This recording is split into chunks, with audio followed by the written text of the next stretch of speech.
So writing a hit song goes through many different permutations, and when 80s rock band Dokken was approached to add their talents to the third Nightmare on Elm Street film, the track went through several different recorded and mixed versions. The result in one of the most iconic hits from their biggest selling album. So let's delve into the history of many different releases of Dokken's Dream Warriors.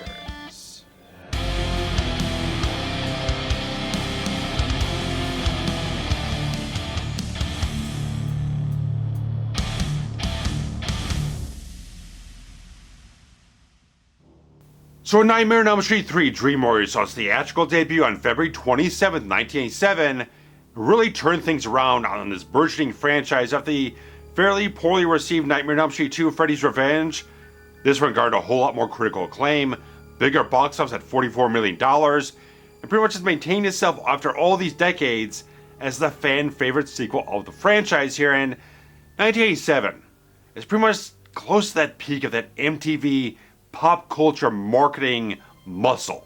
And they so much wanted to tap into that demographic, sort of harness that sensibility of it all, and wanted to get attached to a really good hard rock metal band to kind of contribute a song to it, to get a big music video, all that type of stuff. And apparently manager Cliff Bernstein was the manager for Dokken at the time and had a bit of acquaintance with Wes Craven, even though Wes Craven only kind of contributed one draft of the script to New Line Cinema, and they kind of got reworked by a bunch of other writers, and got an executive producer credit, but was not terribly deeply involved with the actual production of the film, but at least create a link between different people here to make everything kind of jump between Dokken, to Cliff Bernstein, to Wes Craven, to New Line Cinema, to director Chuck Russell, who's very much on board with Dokken themselves, and it's kind of a little bit obvious that they had them involved kind of at an early point in time, because the character of Taryn early on in the film is wearing a Dokken t-shirt, so it kind of tips off like they probably had them involved pretty early on, and of course used one of their songs, Into the Fire, from their Tooth and Nail album early on in the film, but really wanted to get that brand new song to attach the entire film here. Apparently gave a lot of the stuff in terms of the script and some raw footage to kind of screen to the band to kind of give an idea of where they wanted to go for it.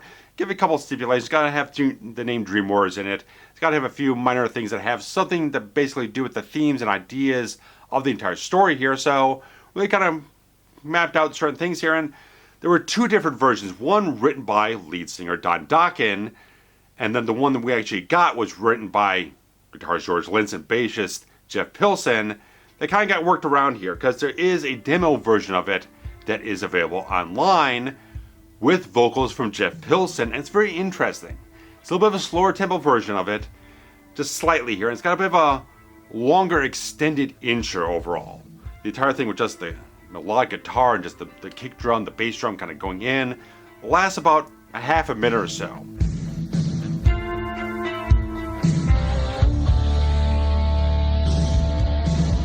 But then they kick in the main riff, and it's very interesting, Jeff Pilson's vocals, because they're very different from Don Dokken's, but he's got this really raw rocker energy. It's like this kind of almost screaming sort of sensibility. It's got this shrieking sensibility overall. I really liked it. It kind of jazzed me up to a certain degree. It's like a nice alternate version to kind of enjoy for it overall. It was really kind of cool.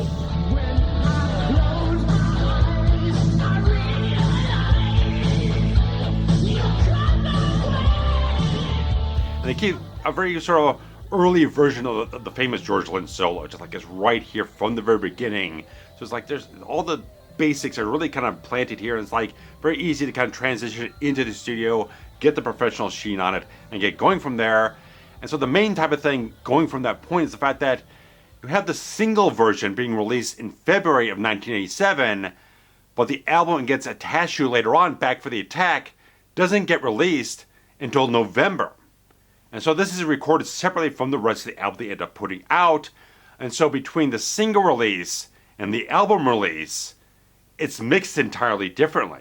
They're entirely different sounds overall. There's certain qualities of it that are different from one thing to the next. So the single version is mainly the version that's seen and heard in the music video that was released for the entire thing. And I had a slight email interview with Robert Englund way back in 2003 on my old Forever Horror website, and I did ask him a little bit about the actual music video, and his only response for the whole thing was that it was just a long cold night in the valley, and pretty much the guys in Dokken reiterate that to Metal Edge in 1987, saying It was like 25 degrees in this warehouse in the middle of the desert. They were cold. It was not pleasant whatsoever. They started burning like coffee grounds that kind of heat things up, and it just smelled terrible.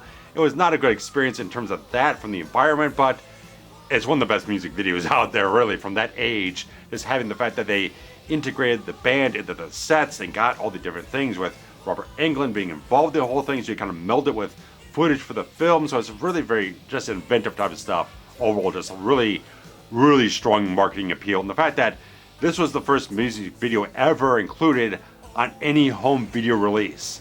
It was included on the actual VHS tape.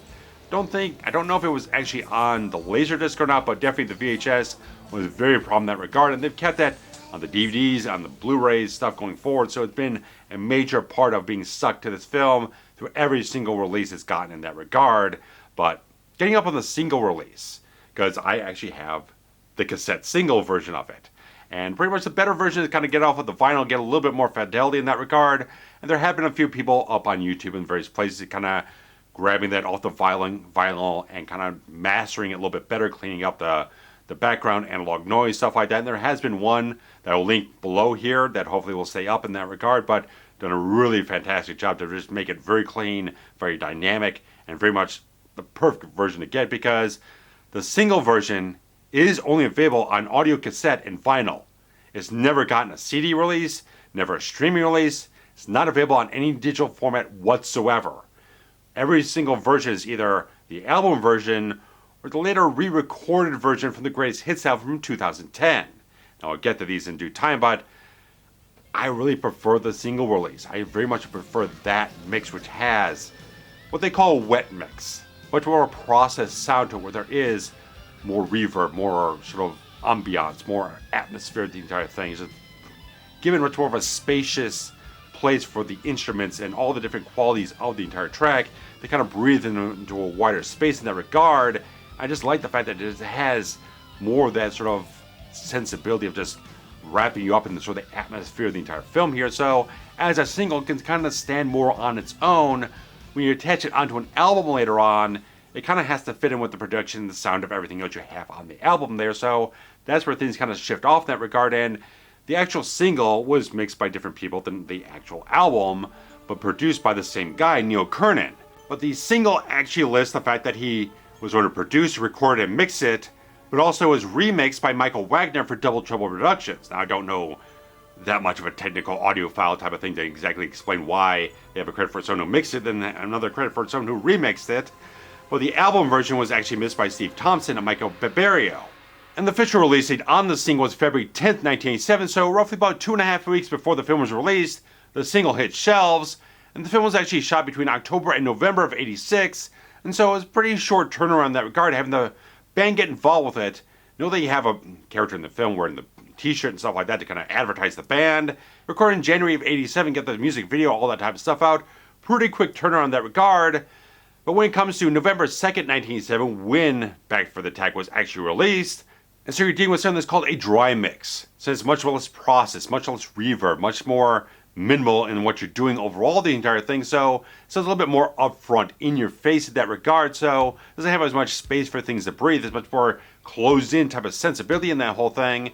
And there are definitely differences on that regard. The fact that the intro is a little bit different, and the fact that when you get into like the verses, the little melodic lead guitar type of stuff is much less out front. It's less prominent. It's a little bit more buried underneath with the rhythm guitars and stuff like that, where the single mix had much more that up front, and the rhythm guitar is a little bit more down in the mix in that regard. So you can have sort of a difference between the verses going into the chorus and stuff like that. So there's a little bit of a different sensibility how you want to play with the sounds of the entire thing.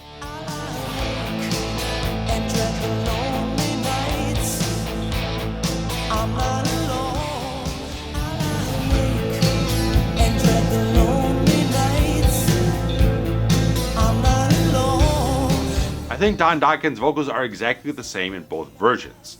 I don't think they did anything different to the re-recorder or anything like that. It's just been mixed differently to sound a little bit off to certain degrees, and as I've said, this is the most widely available version that most people listen to on and on and on. You haven't ever really picked up on the fact that the music video sounds different from the album version you've been listening to for all these years, but it definitely is. And so there's very much an interesting everything. Like, I like Back to the Attack album. It's a good album. I do like Under Lock and Key a little bit better. I like The Hunter and In My Dream and stuff like that. I like that production quality a little bit better than what they have on this one, but this one has a lot of good tracks on the whole thing.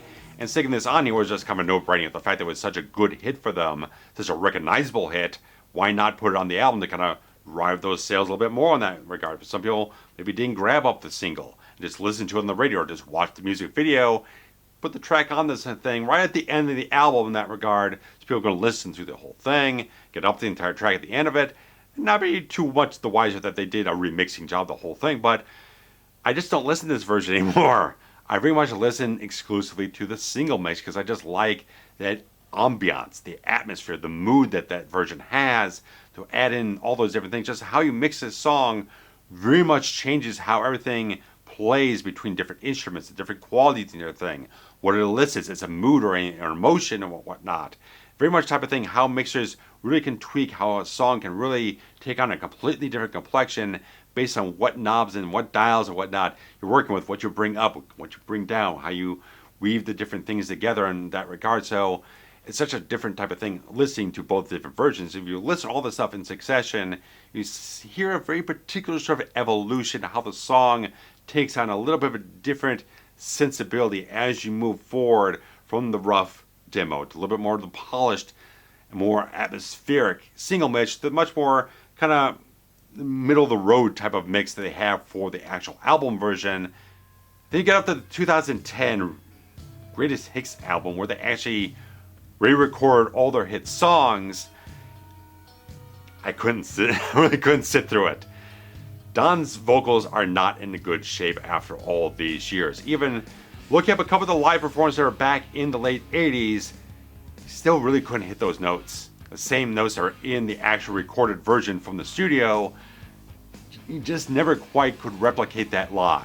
Get close a little bit here and there, but as the decades have worn on, he's gotten much more of a limited range. He sings it completely differently live now. You can't get those same dynamics you had early on, so when they re-record this stuff, it's a much different version. It's much more subdued. It's not much highs and lows and stuff like that in terms of where the song goes. A little bit more, even in the tempo of it's a little bit different in that regard. It's a little more of a drudgy sound to it in a certain degree. They probably tune the guitars down to a certain degree to deal with more of Don's sort of lowered voice in a certain way. So there's a lot of things in terms of just the fact that Don's vocals have just not held up to that sort of degree over the decades.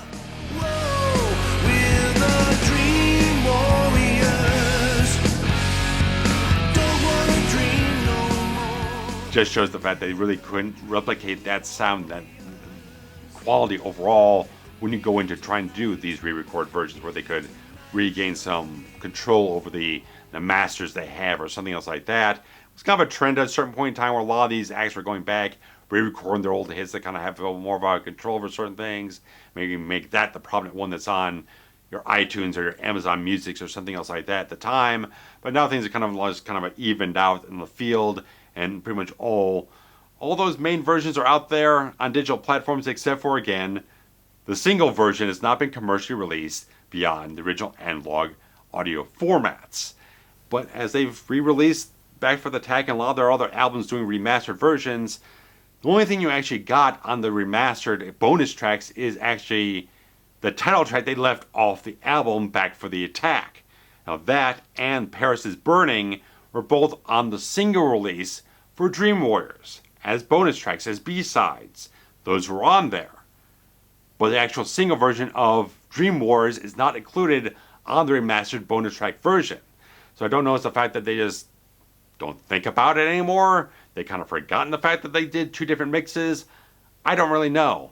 It's very interesting type of stuff, but at least now you guys have insight and all that type of stuff, and here, there, and everywhere. Just like Don Dokken still kind of remembers a lot of the lyrics from the version that he wrote and proposed for the entire thing, which he goes over in the Never Sleep Again documentary and kind of sings off a couple of the lines here and there and stuff like that, but I can't imagine anything being the better song than this. It really just hit something very, very good in this whole thing. It's a fantastic song. Absolutely fantastic. Anyone who's an Elm Street fan knows this song from back to front, all the type of way. Probably listened to it 100 times. and knows the music video inside and out so much. It's like such a great thing for a band that never really could figure out back in the day what their identity really was. They're both trying to be like a straight hard rock band, but also lean into the glam metal stuff, the hair metal stuff. They're just kind of wavering back and forth, never really deciding where do we really want to land and whatnot. So there's a lot of songs that are a lot more harder edge type of stuff that kind of invites much more that harder metal crowd. But there's a lot more of the radio hits you have that invite much more the radio-friendly pop sensibility crowd that was going for Bon Jovi or Poison or something else like that. And they really could never find the exact plant where they wanted to land in that regard. But this one landed them in a very, very iconic spot that endures to this very day. So guys, I really much like to hear what you feel about everything. If you've listened to these different versions, let me know which one appeals to you the most. Which one is really the one that you've gone back to, which one very much you like the most, stuff like that. So very much a different type of thing over all over the place. Even that demo version, let me know what you feel about Jeff Pilson's vocals and his approach to the entire thing. I just think there's a lot of interesting things to listen to these. I listen to these over and over and over again today to prepare for this entire thing, to really kind of assess things out and get some thoughts together for you guys. So I'd like to hear what your thoughts are. And there's always the Patreon to contribute something every month and get early access to everything. You can hit up the Super Things feature to contribute some money to the channel directly to support things. But also, guys, likes, comments, shares, subscribe if you haven't already. All helps the entire channel to continue to remain strong, expand things out, bring more people in, and keep things growing around here all together. So guys, thanks so much. Take care.